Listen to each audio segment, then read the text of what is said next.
আর এই যে ফেসবুক ইউটিউবিংয়ের যে যুগ আসছে, এতে করে দেখবেন যে একদিনের মধ্যে 24 ঘন্টা যদি দিন হয়, তার মধ্যে মিনিমাম 5 থেকে 6 ঘন্টা অনলাইন খেয়ে ফেলছে।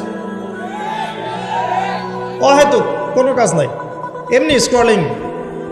কে কি বলল, কে কি করলো, কে কাকে কি বলল, কে কার বিরুদ্ধে কি করলো, মজা। আমরা আসলে কিছু মনে করবেন না, আমরা জাতিগতভাবে অনেকটা ফ্যান্টাসি প্রিয় জাতি। আর ফ্যান্টাসি খুব ভালো লাগে, কনস্ট্রাকটিভ কাজ নাই। কনস্ট্রাকটিভ কাজ কি জানেন? ওই যে আরব বিশ্বের নাকের ডগায় বসে পশ্চিমারা যে কাজগুলো করছে, এগুলো কনস্ট্রাকটিভ কাজ। বিগত 100 বছরে তারা সারা বিশ্বের প্রত্যেকটা বড় বড় সেক্টরের নিয়ন্ত্রণ নিয়ে নিয়েছে। এটা কনস্ট্রাকটিভ কাজ। আপনি যে এডুকেশন সিস্টেমে পড়াশোনা করছেন, তার ভিত্তি, তার চাবিকাঠি, লাটাই ওদের হাতে। আপনি যে তথ্য প্রযুক্তিগুলো ব্যবহার করছেন না, এগুলোর সুতা, লাটাই ওদের হাতে। সারা বিশ্বের যে ফাইন্যান্সগুলো আছে, বড় বড় ফাইন্যান্স, এই ফাইন্যান্সগুলোর লাটাই ওদের হাতে। সারা বিশ্বের যে বড় বড় ব্যাংকিং সিস্টেমগুলো দেখেন, আর ব্যাংকিং সিস্টেমগুলোর ভবিষ্যৎ ভালো না। যারা ইকোনমিক্স জানেন তারা বুঝবেন, এদের লাটাই ওদের হাতে। পুরো ওয়ার্ল্ডের জিওপলিটিক্সের লাটাই ওদের হাতে। এই কাজগুলো ওরা কনস্ট্রাকটিভলি করেছে, সময় নষ্ট করে নাই বিগত 100 বছরে। আপনাকে আমি ইতিহাস পড়তে বারবারই বলি, আরও একবার রিকোয়েস্ট করছি, বেশি না, 1914 সাল থেকে শুরু করে, প্রথম বিশ্বযুদ্ধ থেকে শুরু করে এই 2022 সাল পর্যন্ত ওয়ার্ল্ডের হিস্ট্রিটা একটু পড়ে দেখবেন, কিভাবে বিশ্ব আজকে এই অবস্থায় এসেছে। দেখবেন আমরা জিতিনি, বরং আমরা হেরে গেছি। আমরা এমন জাতি ছিলাম না। আমরা কেমন জাতি ছিলাম একটু দেখাচ্ছি। মুসলিম জাতির অবস্থা এমন ছিল যে মদিনার খেজুরের যে ছাদ, খেজুর গাছের পাতার তৈরি ছাদ, আর মাটির মসজিদে বসে মদিনা থেকে ওমর রাদিয়াল্লাহু আনহু, আবু বকর সিদ্দিক, উসমান রাদিয়াল্লাহু আনহু, আলী ইবনে আবি তালেব, 4 খলিফা, তাদের কথাই বলছি। ওই খেজুর গাছের মসজিদের মধ্যে বসে তারা অর্ধেক বিশ্ব শাসন করেছে।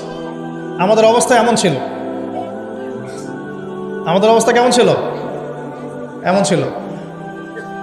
অবস্থা দেখেন, আমাদের পরিবারগুলো এত সুন্দর ছিল যে পুরো পরিবারের মধ্যে তালিম, কোরআন, হাফেজ কোরআন, পরিবারের মধ্যে আলেম, মুফতি, মুহাদ্দিস দিয়ে ভর্তি ছিল। একজন বাদশার কথা আমি পড়েছিলাম হিস্ট্রি পড়তে গিয়ে, এটা অনেক পরের কথা, প্রায় উমাইয়া শাসনের কথা। যখন উমাইয়াদের পতনের সময় চলে আসছে, তারা কর্ডোভায় চলে গেছেন ইসলামিক খেলাফত কায়েম করতে। কর্ডোভা, আন্দালুসিয়া কর্ডোভায়, ওটাকে আন্দালুসিয়ার খেলাফত বলে। ওই সময় রাজার ছেলেকে বিয়ে দেওয়ার ঘোষণা এসেছে, রাজার ছেলেকে বিয়ে দেওয়া হবে। রাজা মানে আমির বোঝাচ্ছে এখানে, যিনি রাষ্ট্রের আমির ছিলেন। তো বিয়ে দেওয়ার জন্য মেয়ে খোঁজার জন্য বলা হয়েছে। তো এখন প্রথম দিন ঘোষণা করা হয়েছে যে আপনাদের যার যার বাসায় মেয়েরা হাফেজে কোরআন, রাতের বেলা সেই বাসায় আলো জ্বালিয়ে দিবেন, যাতে পাহাড়ের উপর থেকে রাজা দেখতে পারেন যে কোন কোন বাসায় হাফেজা আছেন। তার মধ্য থেকে চুজ করা হবে একজন মেয়ে রাজার ছেলের জন্য। রাজা মানে আমির বুঝাচ্ছে। তো সেই রাতে তিনি যখন উঠলেন পাহাড়ে, এগুলো সত্য ঘটনা, দেখলেন আন্দালুসিয়ার প্রত্যেকটা বাসার ঘর, এই ঘরের মধ্যে আলো জ্বলছে, প্রত্যেকটা বাসায় হাফেজা মেয়ে আছে। তো এখন তো বিয়ে দেওয়া সম্ভব না সবার সাথে। পরের দিন আবার ঘোষণা আসলো যে এই হাফেজা মেয়েদের মধ্যে যারা তাফসির করতে পারে, কোরআনের মুফাসসির, হাফেজ মুফাসসির কিন্তু এক জিনিস না। হাফেজ মানে আপনি মুখস্থ করেছেন কোরআন, মুফাসসির মানে আপনি কোরআন একদম ব্যাখ্যা বিশ্লেষণ সহ আপনি অনুবাদ করতে পারেন, তাফসির করতে পারেন। তো পরের দিনও দেখা গেল সেম চিত্র, সবার ঘরে ঘরে আলো জ্বলছে। মেয়েদের কথা বলছি, মেয়ে খুঁজে বেড়াচ্ছে বিয়ে দেওয়ার জন্য। তারপরে আবার ঘোষণা আসলো যারা তাফসির করার সাথে সাথে মুহাদ্দিসা, মানে হাদিস মুখস্থ আছে, 10,000, 1,000, 20,000, 1,000, 2,000 এরকম করে যত হাদিস মুখস্থ আছে মুহাদ্দিসা, তাদের ঘরে আলো জ্বলবে। তখন দেখা গেল যে আলো একটু কমে আসছে আর কি, কথা বুঝতে পারছেন? কিন্তু আলোর সংখ্যা অনেক। আবার ঘোষণা আসলো পরের দিন যে এই বাড়িগুলোর মধ্যে যারা ফকিহ বোঝেন কি, ফিকহের জ্ঞান আছে, গভীর জ্ঞান আছে, কোরআন সুন্নাহর গভীর ইস্তেহাদ, করতে পারেন, মুস্তাহিদ এই টাইপের, তাদের বাসার আলো জ্বলবে। তখন দেখা গেল যে আলোর সংখ্যা আরেকটু কমে আসছে। এর মধ্য থেকে আমির একজনকে সিলেক্ট করে তার ছেলের সাথে বিয়ে দিলেন। এই ছিল মুসলিমদের অবস্থা। এখন যদি আপনি আজকে, এটা কি কুমিল্লা না নাকি কুমিল্লা, এই কুমিল্লার তিতাসের কোনো একটা উপরের জায়গায় চলে যান, টাওয়ারে যান, গিয়ে বলেন যে আমাদের এই পুরো গ্রামের মধ্যে বা এই জায়গার মধ্যে আমি আমার ছেলের জন্য মেয়ে খুঁজতেছি, যেই মেয়েগুলো হাফেজে কোরআন তাদের বাসায় আলো জ্বালিয়ে দেবে। উপর থেকে দেখেন কতগুলো আলো জ্বলবে, অবশ্যই জ্বলবে, একটাও না এমন না, জ্বলবে। কিন্তু যদি আরও বড় চ্যালেঞ্জ দেন যে হাফেজার সাথে সাথে কারা তাফসির করতে পারে, কারা মুহাদ্দিসা খাস পর্দা মেনে চলে, তাদের বাসায় আলো জ্বালাবে, দেখবেন আলোর সংখ্যা খুব কমে আসবে। এটা বাস্তবতা। দুঃখের সাথে জানাতে হয় আমরা এমন অনেক হাফেজে কোরআনকেও চিনি ব্যক্তিগতভাবে, যারা কোরআন হেফজ করার পরেও অল্প সময়ের মধ্যেই ভুলে গেছে, এবং হাফেজে কোরআন হওয়ার পরেও কোরআনের 10টা-20টা সূরার তাফসীর তারা করতে পারছে না, 10টা-20টা আয়াতের অনুবাদ তারা বলতে পারছে না। এমনও মানুষ কিন্তু আছে, ঠিক আছে? তো আমাদের অবস্থা কিন্তু এমন ছিল না। আমরা এই বিশ্বকে নেতৃত্ব দিয়েছি এক সময়, সুদীর্ঘ প্রায় 1250 বছর। কত বছর? যে জাতি তার শেকড় চিনে না, যে জাতি তার ইতিহাস জানে না, তাদেরকে তো মোটিভেটেড করা খুব সহজ, ডিমোটিভেটেড করা সহজ।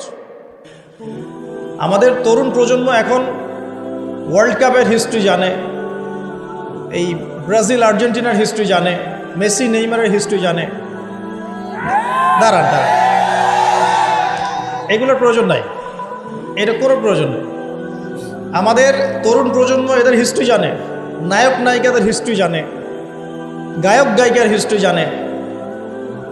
ওই যে পতিতা, যেটা আধুনিক পতিতা আর কি, যেটা সরাসরি পতিতা ভিত্তিতে জড়িত না থাকলেও মানুষকে উৎসাহিত করে, উদ্বুদ্ধ করে, অশ্লীলতার ফেরিওয়ালা, তাদের হিস্ট্রি জানে। বলিউড হলিউডের হিস্ট্রি জানে। আমাদের তরুণ প্রজন্ম সব জানে এগুলা, cricket, football, everything. Bollywood Hollywood, বিশ্বকাপ আসলে তো কথাই নাই। কিন্তু আমাদের তরুণ প্রজন্ম আমাদের শেকড় জানে না। কয়জন তরুণ জানে যে আমরা এমন একটা জাতি ছিলাম যারা সারা বিশ্বকে নেতৃত্ব দিয়েছি? নেতৃত্ব দেওয়া ডিফারেন্ট জিনিস, মানে সারা বিশ্বের কোনো কিছুই আমাদের পারমিশন ছাড়া হতো না, এমন একটা অবস্থা ছিল। বিশ্বের কোনো জায়গায় কোনো মুসলিমকে আঘাত করবে, অন্যায়ভাবে তাকে মেরে ফেলবে বা টর্চার করবে, এই সাহস কারো ছিল না। এমন যুগ ছিল। মুসলিম পুরুষের কথা বাদ দেন, মুসলিম কোনো নারীর দিকে চোখ তুলে তাকাবে বা তার ইজ্জত হরণ করবে, এমন ক্ষমতাও কারো ছিল না। এটাকে রূপকথার গল্প মনে হচ্ছে না এখন? বিগত 100 বছরে এই পরিস্থিতি দেখে মনে হচ্ছে এমনও কি সময় ছিল? হ্যাঁ, এমন সময় ছিল। এই তো বেশি দিন আগের কথা নয়। ঘরে ঘরে হাফেজ ছিল, ঘরে ঘরে হাফেজ, ঘরে ঘরে আলেম, ঘরে ঘরে মুফতি মুহাদ্দিস ভর্তি। শুধু তাই নয়, বিজ্ঞানী দিয়ে ভর্তি, ফিলোসফার দার্শনিক দিয়ে ভর্তি, অ্যাস্ট্রোনমিস্ট দিয়ে ভর্তি, জ্যোতির্বিদ্যায় পারদর্শী, বায়োলজিতে পারদর্শী, কেমিস্ট্রিতে পারদর্শী, এরকম ঘরে ঘরে ছিল। বর্তমান বিশ্বের যে শিক্ষা সেক্টরগুলো আছে, প্রত্যেকটা সেক্টরের ভিত্তি মুসলিমরা দিয়ে দিয়েছে বিশ্বকে, জানেন? এই যে অর্থনীতি নিয়ে আমরা এত বাড়াবাড়ি করি না, সবচেয়ে সেরা অর্থনীতি শিখিয়েছেন ইউসুফ আলাইহিস সালাম। কে শিখিয়েছেন? সূরা ইউসুফ পড়ে দেখেন। আমরা সূরা ইউসুফ এর নাম শুনলে মনে করি ইউসুফ মানে ইউসুফ জুলেখা, ইউসুফ জুলেখা, তাই না? মাথায় চলে আসে ইউসুফ আর জুলেখা। ইউসুফ আলাইহিস সালাম কি ছিলেন? খুব সুন্দর দেখতে ছিলেন, এতটুকু জানি আমরা। কিন্তু ইউসুফ আলাইহিস সালামের বাহ্যিক সৌন্দর্যের চাইতে তার চরিত্রের সৌন্দর্য আরো অনেক বেশি ছিল। তাকে রাজার স্ত্রী অফার করছে ভালোবাসার, প্রেম বিনিময়ের, দরজা লাগিয়ে দিচ্ছে, আর তিনি বলছেন মাআযাল্লাহ, আমি আল্লাহকে ভয় করি। তার চরিত্রের সৌন্দর্য দেখেন। খালি আমরা রূপের সৌন্দর্যের কথা বলি, তাই না? ইউসুফ আলাইহিস সালাম যখন কারাগারে, কেন কারাগারে পাঠিয়েছে? বিনা অপরাধে। আর বিনা অপরাধেও মানুষ কারাগারে যায়। কারাগারে যারা যায় তারা সবাই যে অপরাধী এমনটা নয়, বিনা অপরাধেও মানুষ কারাগারে যায়। দাঁড়ান, ইউসুফ আলাইহিস সালাম কেন গেলেন? তাকে অপবাদ দেওয়া হয়েছে, জেনার অপবাদ, নাউজুবিল্লাহ। 1 দিন 2 দিন না, 7 দিন 10 দিন না, 12টা বছর তিনি কারাগারে। কত বছর? 12 বছর। ওই 12 বছরের মধ্যে তিনি একটা ঘটনা ঘটেছে, 2জন কয়েদি এসেছে। কয়জন? নতুন কয়েদি। একজন বলছে যে আমি স্বপ্ন দেখলাম যে আমার মাথার মধ্যে রুটি রাখা হয়েছে, এই রুটি এসে পাখি খেয়ে নিচ্ছে। আরেকজন স্বপ্ন দেখলো যে সে রাজাকে শরাব পান করাচ্ছে। ইউসুফ, তোমাকে সত্যবাদী মনে হয়, আমাদেরকে স্বপ্নের ব্যাখ্যা জানিয়ে দাও। এই 2জন ব্যক্তি কিন্তু মুসলিম নন, মনে রাখবেন। এই 2জন ব্যক্তি কি? অমুসলিম, কিন্তু মুসলিম নন। দেখেন, অমুসলিম ব্যক্তির স্বপ্ন সত্য হতে পারে। দলিল, অমুসলিম ব্যক্তির স্বপ্ন কি হতে পারে? সত্য হতে পারে। ইউসুফ আলাইহিস সালাম ব্যাখ্যা করে দিলেন যে শরাব পান করাচ্ছে সে অচিরে ছাড়া পেয়ে যাবে এবং সে রাজাকে শরাব পান করাবে, রাজার ঘনিষ্ঠ হয়ে যাবে। আর যার মাথার থেকে রুটি খেয়ে নেওয়া হচ্ছে তাকে শুলদণ্ড দেওয়া হবে, তার মগজ খেয়ে ফেলবে পাখি। তাই হলো।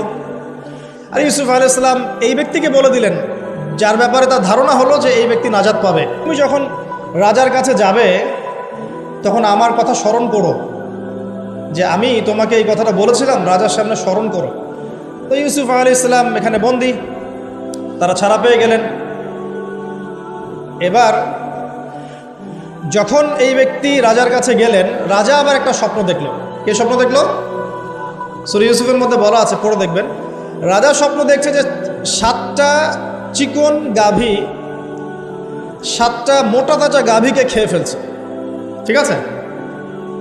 আর উনি শীষ স্বপ্ন দেখলেন। শীষ, এই স্বপ্নটা তার কাছে অদ্ভুত মনে হলো। 7টা জীর্ণ শীর্ণ গাভী 7টা মোটা তাজা গাভীকে কেমন করে খেয়ে ফেলতে পারে। তিনি খুব টেনশনে পড়ে গেলেন। রাজ্যের সব জ্ঞানীগুণী লোকদেরকে ডাকলেন, এর ব্যাখ্যা কী হবে, এর ব্যাখ্যা কী হবে, কেউ বলতে পারছে না। তখন এই ব্যক্তি যে ছাড়া পেয়ে এসেছে তার মনে হলো যে হ্যাঁ, ইউসুফ নামে একজন ব্যক্তি আছে, সে আমাকে স্বপ্নের ব্যাখ্যা বলেছিল, হয়তোবা সেই স্বপ্নের ব্যাখ্যাটা বলতে পারবে। সে চলে গেল জেলখানায়। সেখান থেকে ইউসুফকে গিয়ে বলল, ইউসুফ, তোমাকে আমরা সত্যবাদী পেয়েছি, তোমাকে আমরা সত্যবাদী পেয়েছি, এই স্বপ্নের ব্যাখ্যা কি হবে, রাজার স্বপ্নের ব্যাখ্যা। ইউসুফ আলাইহিস সালাম বললেন যে এর অর্থ হচ্ছে যে অতি শীঘ্রই এই মিশরের মধ্যে দুর্ভিক্ষ আসবে। কি আসবে? কি আসবে? আচ্ছা, তার মানে দুর্ভিক্ষ শব্দটা কোরআনে আছে। রাজাকে গিয়ে বলো যে ওই মহিলাদের কি খবর, যে মহিলারা ইউসুফ আলাইহিস সালামের ব্যাপারে এরকম অপবাদ দিয়েছিল। তখন এই ব্যক্তি গিয়ে রাজাকে বলল, ওই মহিলাদের কথা তিনি জিজ্ঞাসা করেছেন। তখন রাজা বলছে যে ইউসুফ নির্দোষ ছিল। সেই মহিলারা স্বীকার করলো যে ইউসুফ নির্দোষ ছিল, আসলে আমরাই তাকে ওয়াসওয়াসা দিয়েছি, আমাদেরকে প্রলুব্ধ করেছি। রাজা বলেন তাকে বের করে নিয়ে আসো। ইউসুফ আলাইহিস সালামকে বের করে আনা হলো। আনার পর তাকে বলা হচ্ছে এই স্বপ্নের ব্যাখ্যা কি হবে এবং এর সমাধান কি। ইউসুফ আলাইহিস সালাম বলছেন যে ব্যাখ্যা হচ্ছে এই যে আপনার এই রাজ্যে দুর্ভিক্ষ আসবে, তবে আপনি যদি আমাকে খাদ্য মন্ত্রণালয়ের দায়িত্ব দেন তাহলে এই সমস্যা আমি মোকাবেলা করতে পারবো ইনশাআল্লাহ। আমি বিশ্বস্ত এবং আমার এই বিষয়ে জ্ঞান আছে। কে বলেন এটা? ইউসুফ আলাইহিস সালাম। এবার জেলখানা থেকে আল্লাহ পাকের তাকদীর দেখেন। জেলখানা, কুয়ার মধ্যে ছিলেন। কুয়া, বাবার খুব কাছের সন্তান, তাই না? ইয়াকুব আলাইহিস সালাম খুব কাছের সন্তান। সেখান থেকে ভাইদের ষড়যন্ত্রে কুয়ার মধ্যে, মনে আছে? কুয়া থেকে মিশরের বাজারে ওখানে বিক্রি করে দেওয়া হলো, ওখান থেকে রাজপ্রাসাদে। ঠিক আছে? রাজপ্রাসাদে বড় হচ্ছেন। এরপর এই যে মেয়েদের ঘটনা, তারপর জেনার মিথ্যা অপবাদ, 12 বছর কারাগারে। তারপর সেখান থেকে আল্লাহ রাব্বুল আলামিন বের করে নিয়ে আসলেন কোথায়? মিশরের খাদ্যমন্ত্রী। তাকদীর, ভাগ্য। কীভাবে বুঝাবো? আল্লাহ পাকের পরিকল্পনা কত বিশাল।